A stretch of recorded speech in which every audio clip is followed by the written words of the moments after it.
Louvado seja nosso Senhor Jesus Cristo, para sempre seja louvado. Irmãos e irmãs, bom dia. Então hoje, para essa terça-feira, 1º de julho, nós temos essa bela passagem em Mateus capítulo 8, versículos 23 ao 27, Jesus em alto mar, dentro de um barco com seus discípulos. Vamos pedir a Deus hoje, nessa palavra, a graça de compreender, de estarmos abertos para essa meditação, essa reflexão. Então vamos agora iniciar a proclamação do Evangelho.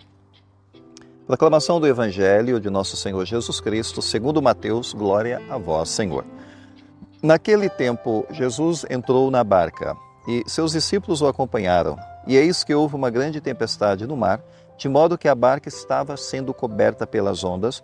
Jesus, porém, dormia. Os discípulos aproximaram e o acordaram, dizendo: Senhor, salva-nos, pois estamos perecendo.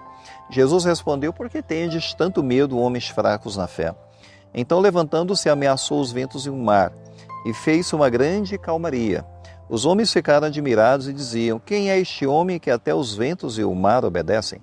Palavra da salvação, glória a vós, Senhor.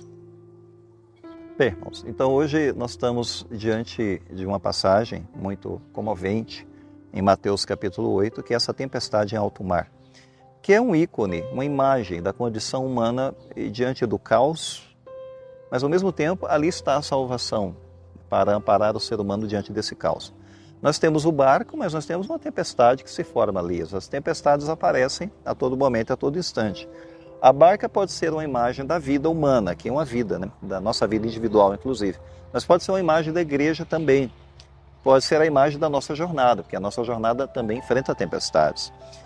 E Cristo, ele está dentro da barca conosco, ele nunca está ausente. Ele pode até parecer ausente, mas não quer dizer que está ausente. Eis que houve uma grande tempestade, entre aspas, que simboliza de fato as crises inevitáveis da vida. Vão vir as tempestades, vão soprar os ventos, vão dar contra o nosso barco. Então, isso pode simbolizar todos os altos e baixos em nossa vida. Vão aparecer doenças, vão aparecer perdas, pessoas vão morrer, vão aparecer as incertezas diante da vida, vão aparecer as crises interiores, são difíceis de lidar, as crises emocionais, as crises da vida espiritual, enfim. O próprio mal nesse mundo batendo, esse mundo o tempo todo, guerras, enfim, jogando medo nas populações do mundo, crises, inflações devido ao descontrole do mundo. Enfim, parecem que são forças que querem afundar o barco, querem afundar a igreja, querem afundar a nossa vida também. E ali Jesus está no barco dormindo tranquilo, o sono dos anjos, o sono dos inocentes, que é o paradoxo aqui da fé, é um ponto paradoxal. Ele dormia, parecendo ser indiferente e despreocupado. Às vezes a gente acha que Deus não está observando o mundo.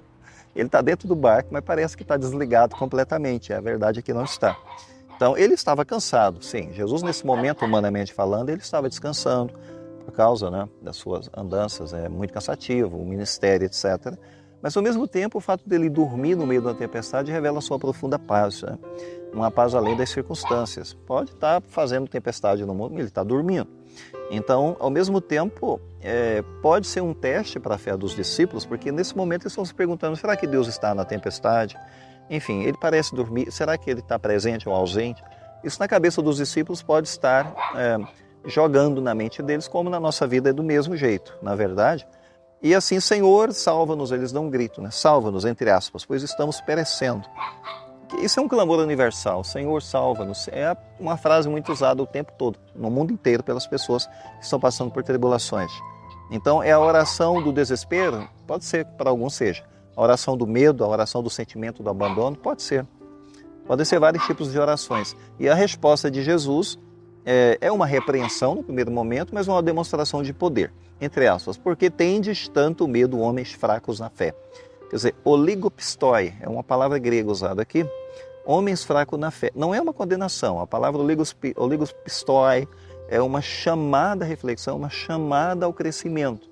Não era uma repreensão, repreendendo a covardia deles. Não é isso. Até porque o medo é natural. Então, o medo é uma coisa que se manifesta na vida humana. Enfim, porém, o pânico já é outra coisa. O medo é uma coisa, é natural. O pânico é uma coisa paralisante. Não pode entrar em pânico. Então, se Deus está lá, por que na verdade, eles têm tanto medo? Por que o mundo parece tão avassalador, tão destruidor? Enfim, mas se Deus está lá, por que tanto medo? Não precisa entrar em pânico, Deus está lá. E fez uma grande calmaria, porque Jesus agiu naquele momento. Então essa é a paz que Cristo traz, uma imagem da paz, né? Não é a ausência de problemas, porque o fato da paz estar conosco na nossa vida, porque Cristo está conosco ressuscitado, não significa ausência de problemas, né? Mas é uma paz que brota ali, no meio do caos, né? Que é um sinal de vitória. Enfim, é uma reflexão que traz para a nossa vida vários sentimentos, vários pensamentos. Primeiro, Cristo está no barco da nossa vida. Esse é o primeiro pensamento. Não é a ausência de tempestade, mas Ele está conosco. A gente tem que entender isso, é uma lição para a nossa vida. Ele olha para longe, então Ele está no barco. Ele está no barco. E o sono dele, por outro lado, é uma lição que nos desafia. O sono significa Deus parece ausente, né? Parece silencioso demais, parece que está dormindo no meio do nosso sofrimento, Ele não está presente, enfim. Logo, precisamos confiar, porque a gente sabe que não é bem isso, as aparências enganam. E depois, homens fracos da fé. Essa repreensão serve para nós, porque significa que ele conhece a fragilidade humana, mas ele convida a crescer na confiança, que é o que a gente precisa, de fato, ir assimilando da nossa vida, confiando mais, mais e sempre mais. Vamos encerrar a nossa reflexão, pedindo a bênção de Deus nesse momento, para a nossa vida. O Senhor esteja convosco, Ele está no meio de nós. Abençoe-vos Deus Todo-Poderoso, o Pai, o Filho e o Espírito Santo. Amém. Fiquemos em paz, o Senhor nos acompanhe, graças a Deus.